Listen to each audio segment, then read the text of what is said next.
دا آغا وقت پوری زما استا دنیا و آخرت نشی برابری دے چی سو پوری زما استا تعلق دا اللہ سر نی برابر شے. او دا قاعدہ و قانون یاد کا، قانون والا دیر تا پوسو نمکو چی زما دنیا بسنگ برابر شے و زما آخرت بسنگ برابر شے. مختصر جواب دے ستا دنیا او ستا دین دا دی برابری دل او دا دی ورانی دل دا ترلیشوی دی پا آغا رابطی پوری چی کم رابطه دا بنده و دا اللہ پا منز کی دا خبر طول پا آگی پوری ترلیشوی دی او چی کلا دا خبر زمان نا یہ رشوکنه دا اللہ سر رابطه و تعلق غمون بم دیری، سوچون و فکرون بم دیری، گناون بم دیری، جون بستا خطرب تنی روان، جون بستا روانی دیسی طرف تا چی آغا با یعنی ورانی گی بتانا گڑوڑ کی گی او دا شان پا آخرت کے او دا آخرت پا مسئلہ کے او دا دین پا مسئلہ کے تا ترقی نیشے کول. دا زمنم نا نیمنم بالکل چی یو سڑے دی دا اللہ سر رابطہ کی کمزور یو دی دی پا دینداری کی ترقیو کی اصلا دا منلو خبر دا دینداری خوی دیتا دا اللہ سر رابطہ نو چی اللہ سر دی رابطہ کمزوری دا نو ستا دینداری دا کم زی نچی دی آگا زور ورکی دا رب سر رابطہ ساتل پکار دیو، دا رب سر تعلق برابرول پکار دیو چی مضبوط شی دا سر تعلق دا رب سر کم رب خبر چی دا کم آگا رب چی آگا پتو مینی پنا مینی او خکار مینی آگا رب چی آگا ظاہر و باطن باندی عالم دی آگا رب چی سچی پتا پو ہے داگا تا معلوم دی و پس سچی تا نی پو ہے دا مگا تا معلوم دی آگا رب چی آگا تا ستا پزلکی دن چی سا اوڑی روڑی آگا و تم معلوم دی ستا نیت و تم معلوم دی ستا سوچ و فکر و تم معلوم دی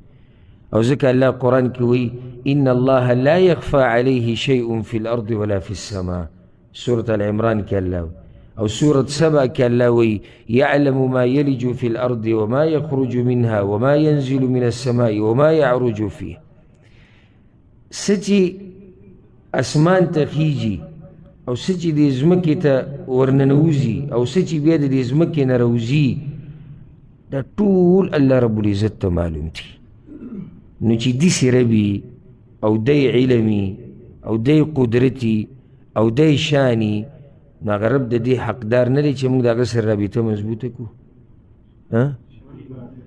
سم خیال دی چی کم رب دا صفات لری دا دا سر رابطہ مضبوط ہول ندی پکار دا ہر چا سر دا رابطی او دا تعلق نبرا تعلق آگا دا اللہ سر دی او دا که مضبوط کڑی دا او آگا کڑی دا چی روی نیسا او پیس حال کے مپریدا پرید دا خلکو دا تعلقات نری دا با کل حقیقی کل بدی دی کم مکوا منگ سر دا کم دی چی دا پلانی تعلق او دا پلانی تعلق او دا پلانی سر رابطہ دا دی خلکو سر دا رابطی دا با کل مضبوطی گی کل با کمزوری کی گی کل با ای کل با نئی خود عرش والا سر رابطہ خپلا اگا چرتم کمزوری نکی وجہ دا یعنی که زه مخلوق سر رابطه کمزوری کم کنه ما تا بکی نقصان نرسی او که نقصان ما تا ملاوم شی اگه وقتی طور دنیاوی نقصان ده اس خبر نده سا وقت بعد با دغه نقصان دی نقصان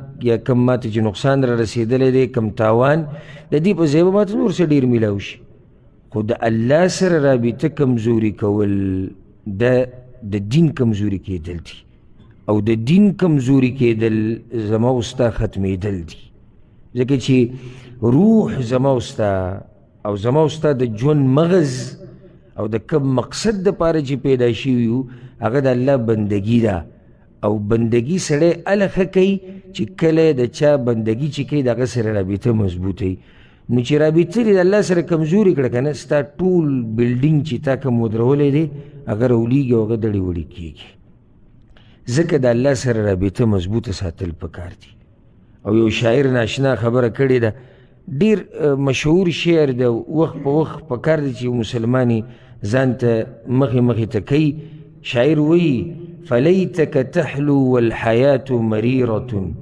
وليتك ترضى والأنام غضاب وليت الذي بيني وبينك عامر وبيني وبين العالمين خراب إذا نلت منك الود فالكل هين وكل الذي فوق التراب تراب.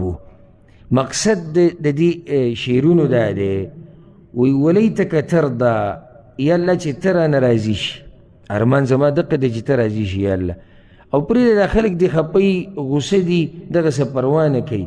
ولیت الذي بیني وبینک عامر، او یالله ارمان مې دا دی چې زما او ستا په منځ کې چې کومه رابطه ده دا برابري، وبیني وبین العالمین خراب، او که زما او د دې عالم په منځ کې چې کومه رابطه ده که دا ګډه وډم شي څه پروا نه ده. ټول عالم سره چې زما کومه رابطه ده که دا ګډه وډم شي څه پروا نه کوي، خو یالله چې ستا سره مې کومه رابطه ده چې دا یالله ګډه وډه نه شي، او یالله وایي چې ستا محبت راته میلاو شو فالکل هین، نو د دې نه بعد هره خبره وړه ده چې د الله مینه تا سره مل شوه، الله تا سره محبت کوو، نو پاتې څه شو. او زه وایم چې د یو سړي سره الله محبت کوي نو دی غواړي څه، او چې د یو سړي سره الله محبت نه کوي نو د ده سره دي څه.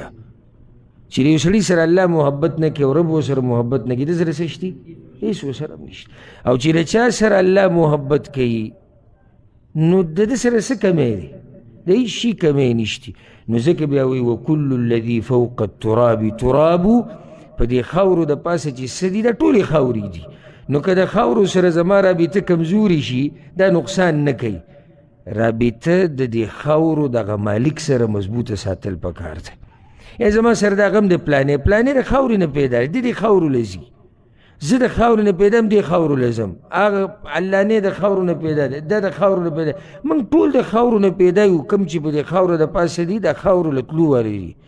نو که د دوی سره زموږ رابطې کته بری شي هېڅ خبره نه ده، خو کوم رب چې دا خاوره پیدا کړې ده او دا مخلوق یې پیدا کړی دی د ده سره رابطه کمزوري کېدل د زما ستا تاوان دی او سم تاوان دی.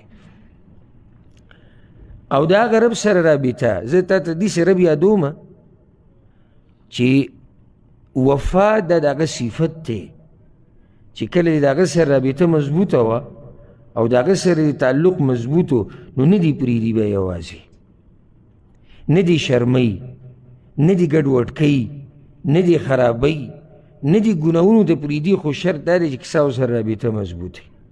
او ځکه سورة التوبه کې الله وایي ومن اوفى بعهده من الله، د الله نه زیات څوک د لوز پالونکی شتي؟ الله چې څنګه د لوز خیال ساتي او پوره کوي داسې بل څوک نشي پوره کولی. نو زه تا ته د دغه رب سره د رابطې وایم چې هغه څه تا ته ویلي د حق بدله درکوي. او ځکه الله بني اسرائیلو ته هم دا خبره کړې وه واوفوا بعهدي اوفي بعهدکم، تاسو چې کوم لوز ما سره کړی د هغه پوره کوئ، زه هغه لوز پوره کوم کوم چې ما تاسو سره کړی دی. الله موږ سره لوز کړی دی که نه؟ وایي که تاسو زما بندګي کوئ زه ستاسو نه راضي کېږم، دا لوز یې کړی که نه دی کړی؟ که تاسو ما راضي کوئ زه تاسو له جنت تر کوم، دا یې لوز کړی دی. الله وایي که تاسو ما سره رابطه ساتئ دنیا او آخرت د الله په لاس کې دي، برکتونه د دنیا او د آخرت به له درکړي، دا لوز دی. د دې لوزونو الله خلاف ورزي نه کوي، مشکل ما او تا کې راځي، مشکل د الله په لوز کې نشته. ګوره زما او ستا د طرف نه خبره کمزوري کېږي، لوز کوم چې موږ د الله سره کړی دی په هغې کې کمزورتیا راځي، په هغه لوز کې کمزورتیا نه راځي کوم لوز چې الله زموږ سره کړی دی. مسله به موږ کې راشي، هغه لوز زموږ نه داسې کمزوری شي چې رابطه د الله سره چې کومه ده هغه کمزوري شي. او ځکه زه تاسو ته د زړه نه دا نصیحت کوم، دا ژوند یعنې یو داسې مثال دی لکه دریاب، ډېرې اوبه، په دې کې څوک په کشتۍ کې سور دی روان دی، څوک لامبو وهي روان دی، څوک یعنې په یو ښه قسم کشتۍ کې روان دی، څوک په زړه کشتۍ کې روان دی، په چا سیلۍ راځي، په چا باندې چپې راځي، او دا ژوند دقه شان روان دی. ځکه ژوند په یو حال باندې نه دی، لازم به دا کته بره کېږي، او کله سیلۍ، کله چپا، کله سخته، کله راحته. په دې هر څه کې زه تا ته دا وایم چې داسې نه د حالات بدلېده را بدلېده، او دا سختې او د مصیبتونه او د خوشحالیانې او دا نعمتونه دا ګوره چېرته تا نه د الله سره هغه رابطه چې د هغه د نه چېرته یېره نه کړي. د ټولو نه لوی شی چې زما او تا سره دی که نه، لکه څنګه چې ما او تا د خپل روح خیال ساتو، د خپل بدن او ساه خیال ساتو، د دې هر څه نه زیات قیمتي موږ سره هغه چې دی هغه د الله سره رابطه ده او دینداري ده. د دې داسې خیال ساته چې تا نه چېرته ګډه وډه نه شي. او ګوره سړی ګوره په خپله پوهېږي چې کله رابطه د الله سره کمزوري شي. په هغې دله زه ډېر مثالونه در کولی شم، خو یو مثال دوه دله در کړم. یعنې دا سړي چې دومره د سوچ خبره نه ده چې زه یو غټه فلسفه تاسو ته بیان کړم او غټه شرح وکړم او وضاحتونه وکړم او دلایل راوړم چې په دې به سړی څنګه پوهېږي چې زما او د الله په منځ کې رابطه کمزورې. نه دومره سوچونو ته ضرورت نشته. لنډه خبره ده ته خپلې دیندارۍ ته وګوره، څومره چې ستا دینداري ده په دقه اندازه باندې ستا د الله سره رابطه ده. خپلې دیندارۍ ته وګوره، ستا نه ګناهونه څومره کېږي سهار ماښام، دا دین اندازه ولګوه چې ستا د الله سره رابطه څنګه ده. ته د منځونو سره، د عباداتو سره، د الله د توحید سره، د علم سره، د تقوا سره، او بیا داسې پسې ځه ته دې عباداتو کې څنګه یې، د دې نه دا معلوم کړه چې ستا د الله سره رابطه هغه څنګه ده. دا سوال دی زما ستا نه، او جواب یې په تا قرض پاتې شو، ځان له به یې ورکړي چې ستا تعلق او رابطه د الله سره څنګه ده. ځان له به جواب ورکړي او ځان له په خپله ته ورکولی شي. زه یې نشم ځکه چې تا ته خپل ځان ښه معلوم دی. ما او تا ته خپل ځان هغه دومره معلوم دی چې دومره دی بل ته هغه نه دی معلوم. د الله سره رابطه مضبوطه ساتل او په هر حال کې. مشکل په دې بعضو کې دا دی ما لیدلي دي لکه مالداري کې د الله سره رابطه ښیي چې غریب شي بیا هغه رابطه کمزوري شي. او چې کله ځواني د الله سره تعلق ښیي چې عمر یې ډېرېږي تعلق ګډوډ شي، یا عمر چې ډېرې تعلق ښیي ځوانۍ کې تعلق نه ساتي. چې راحته پی د الله سره تعلق ساتي، چې سخته پی راشي د الله سره تعلق نه ساتي، دا قسمه رابطې دې ته مضبوطه رابطه نه ویلی کېږي. ځکه چې دا خو ته د حالاتو سره خبره تړلې ده. زما او ستا رابطه د الله سره اوس دا به د حالاتو مطابقي. زما او ستا رابطه به د الله سره هر وخت مضبوطه. که موږ غریبانان یو، که موږ مالدار یو، که موږ مسافر یو، که موږ په خپلو کورونو کې یو، که موږ باندې سخته ده او که موږ باندې راحته ده، که موږ ځوانان یو، که موږ بوډاګان یو، که موږ بدرنګه یو، که موږ ښایسته یو، که موږ هر څه یو، زموږ رابطه د الله سره هغه د حالاتو سره نه ده تړلی شوي. او ځکه رسول صلی الله علیه وسلم په حدیث کې ډېر ملګري راشي دا تپوس زموږ نه کوي، وایي په ما باندې سخته راله او په ما باندې دا مسله راله او دعاګانې غواړو الله یې نه قبلوي او مونځونه پکې هم کوو او سپینه ټوپۍ ورته هم واچوله موږ او تسبیح موږ واغستې په 2 ریاله باندې، اجامت پسې موږ غټ کو، بیا مسله نه حل کي چې دا ولې. نو د هغې جواب په حدیث کې دی. پیغمبر صلی الله علیه وسلم عبدالله بن عباس رضی الله عنهما ته یو څو نصیحتونه کړي و ډېر قیمتي چې علماو په هغې باندې کتابونه لیکلي دي. هغه ډېرې زیاتې خبرې دي. ورته یې ویلي وي ای ماشومه یو څو خبرې درته ښیم یاد یې ساته. یوه یې ورته دا ښوولې وه چې تعرف الی الله فی الرخاء یعرفک فی الشده. الله په راحته کې پیژنه، په سخته کې به تا پیژني. الله په راحته کې پیژنه، په سخته کې به تا پیژني. دا جواب دی. په سخته کې چې الله ته هیر کړی، دا دلیل دی په دې باندې چې په راحته کې تا هیر کړی و. او ځکه دا پښتانه اکثر ویم چې کله به خوشحالي راشي او ته ورته یې ګوره دا خوشحالي د شریعت په حدودو کې ده نه کوو. زه مړه خوښ وي څه غم خو نه یې راغلی. ته یعنې ښه واضحه وایي چې یا الله خو خلک په غم کې یادوي، په راحته کې یې څوک یادوي. او د چا واده ته ورشه نصیحت ورته وکړه، وګوره دې واده کې دا ډمان دا ټنګ ټکور دا شی ناروا دی مه کوو. وایي دا څه غم دی، مړی شوی دی. د دې ښه صفا دا مطلب دی چې موږ الله اله یادو چې کله غم راشي، چې کله مړی وشي بیا به یادو. ته لیونی اوس زموږ د زوی واده دی، د رور واده دی، ته ماته الله یادو. دې ټیم کې الله یادوي. هم په دې خلکو باندې چې بیا سخته راشي که نه، نو بیا د جومات نه نه خوځي، په جوماتونو کې پراته وي او بیا دوی د علماو نه تپوس کوي یاره ویسي چل دی الله زموږ د حالات نه بدلی، الله زموږ د دعاګانې نه قبلی. نو تا یاد کړی و کله چې ته برابر وي؟ وي نه هغه وخت کې خو ما نه یېرو. نو چې هغه وخت کې یېرو اوس دې ته یېري. مقصد زما د خبرې هغه دا دی چې د الله سره رابطه د دې دپاره څه خاص حالات نه دي او نه زمانه ده چې په یو وخت کې به د الله سره تعلقات ښه ساتي، بل وخت کې خیر دی کې کمزوري شي. د دې دپاره څه زمانه نشته، نه د دې دپاره ځمکه شتي. ګورئ چې په سعودي عرب کې به د الله سره تعلقات ښه ساتي او که پاکستان او افغانستان کې کمزوري شي څه خبره نه ده، یا هلته به تعلقات د الله سره ښه ساتي او سعودي عرب کې خلک مزدوریانې کوي که دلته دینداري لږ کمزوري شي څه خبره نه ده. دا د کوم ځای خبره شو؟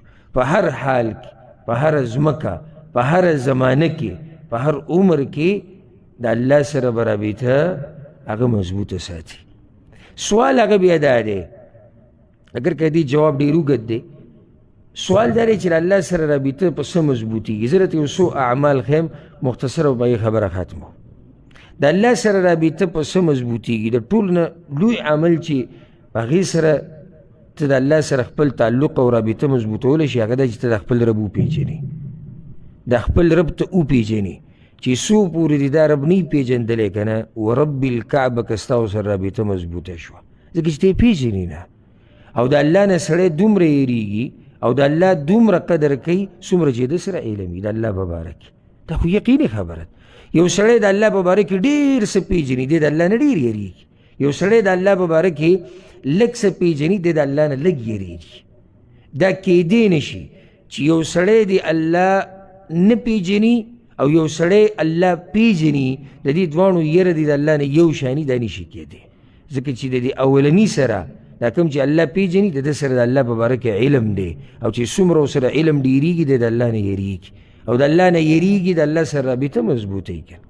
او ځکه الله قرآن کې وایي انما یخشى الله من عباده العلماء، د الله نه د الله په بندګانو کې چې ډېر یېرېږي هغه د علما دي. وجه د هغې دا ده چې د علما خپل رب پېژني، نو چې څومره خپل رب پېژني دومره د الله نه یېرېږي. نو ټوله لویه طریقه او لار چې په هغې باندې ته د الله سره رابطه مضبوطولی شي هغه دا چې ته د خپل رب وپېژنې. خپل رب به څنګه پېژنې؟ اسانه خبره ده. څنګه به پېژنې؟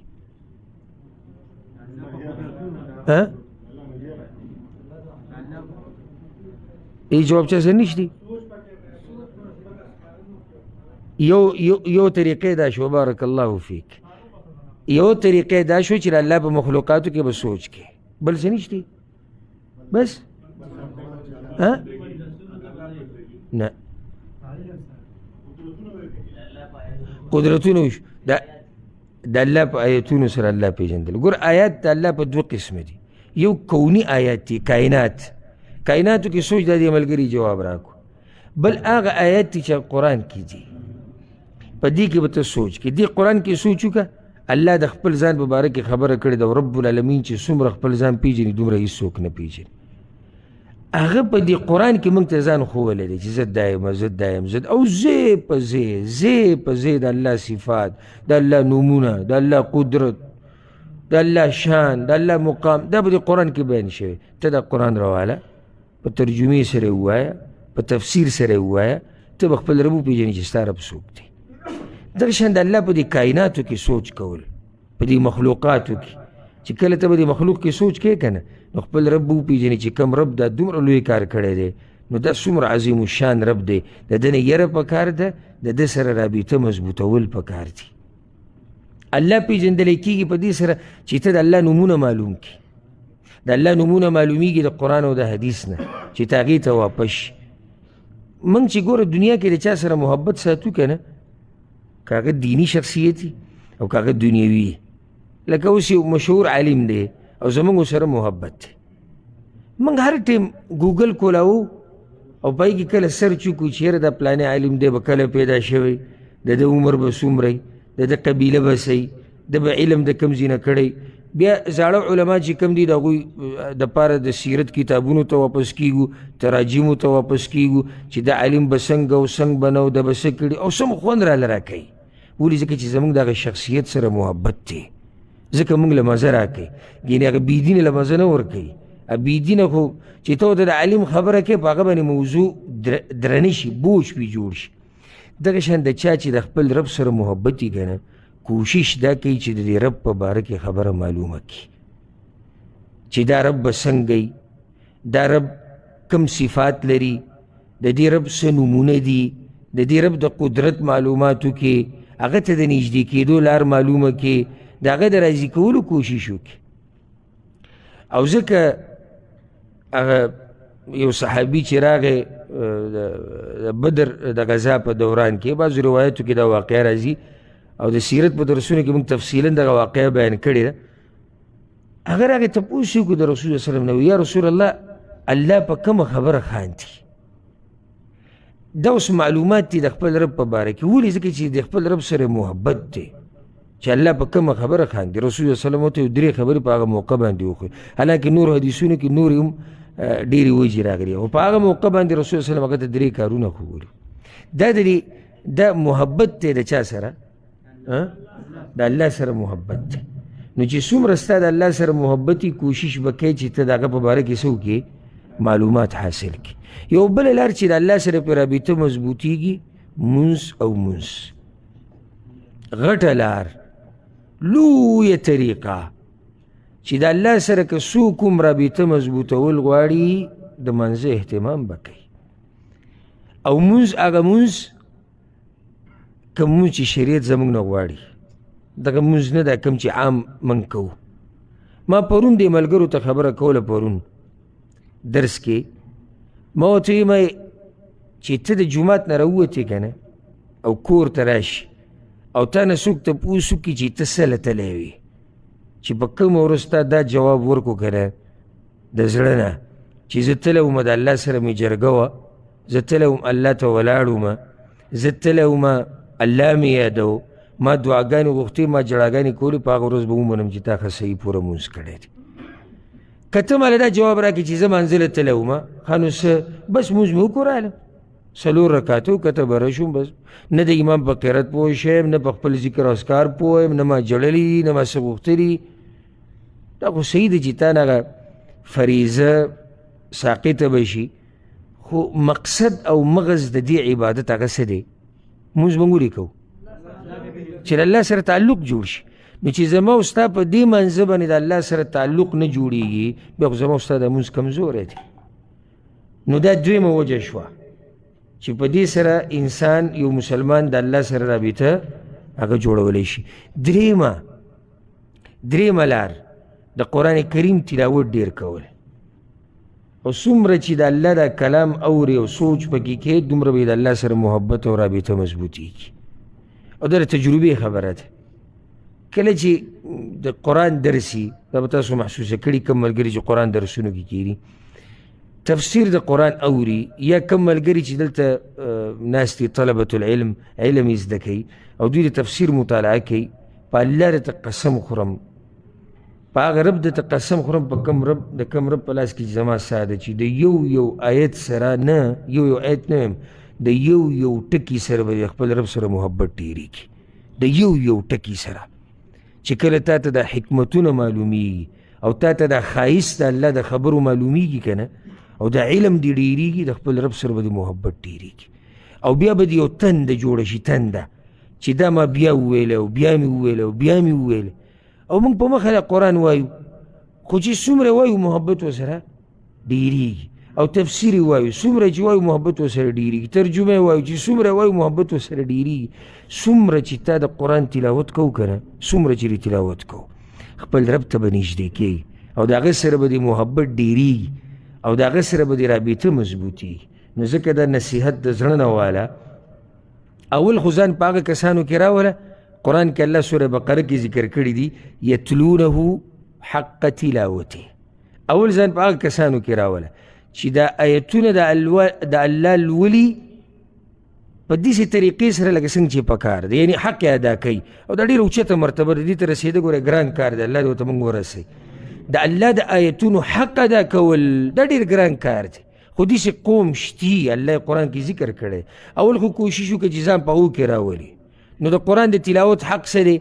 په ښایسته طریقې سره تلاوت کول، دا یادول، په دې عمل کول، خلکو ته بیانول او داسې پسې بیا ځه، دا حق دی. اول خو ځان په دې کې راوله. خو که په دې کې نه شوې، یو سړی وایي چې تا په خپله وایي چې دا ډېره ګرانه خبره ده او موږ به دې ته څنګه ورسو، او کېدای شي زه ونه رسم. که ته ونه رسې زه درته دویمه لار ښیم. که ته ونه رسې چې ډېر نږدې شي بیا ګړه باغ غونته کې کوي. دویمه لار هغه دا ده دویمه لار هغه دا ده چې د دې چټ د راسره به هر څه ګډوډ کړو. څه خبره مو کوله؟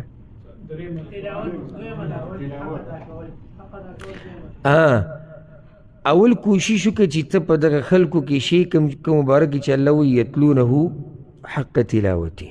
یو سړی دې مرتبې ته رسېده ګران دي، نو بیا درته دویمه مرتبه زه دا ښیم فقرؤوا ما تیسر من القرآن، چې څومره تا ته اساني د قرآن له لوله.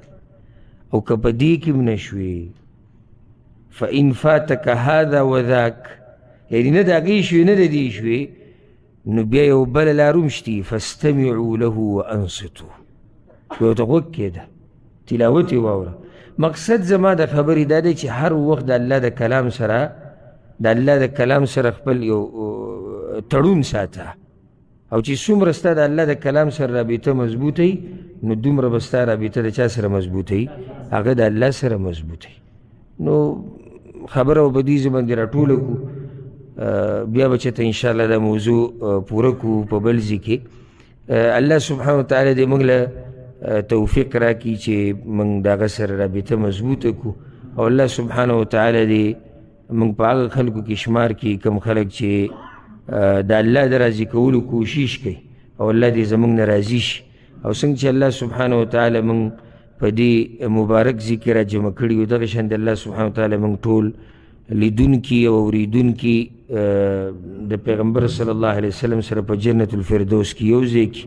او الله سبحانه وتعالی دې دا کوم ملګري چې دلته راغلي دي الله دې دوی نه راضي شي، او الله دې دوی له دې اجر ورکړي.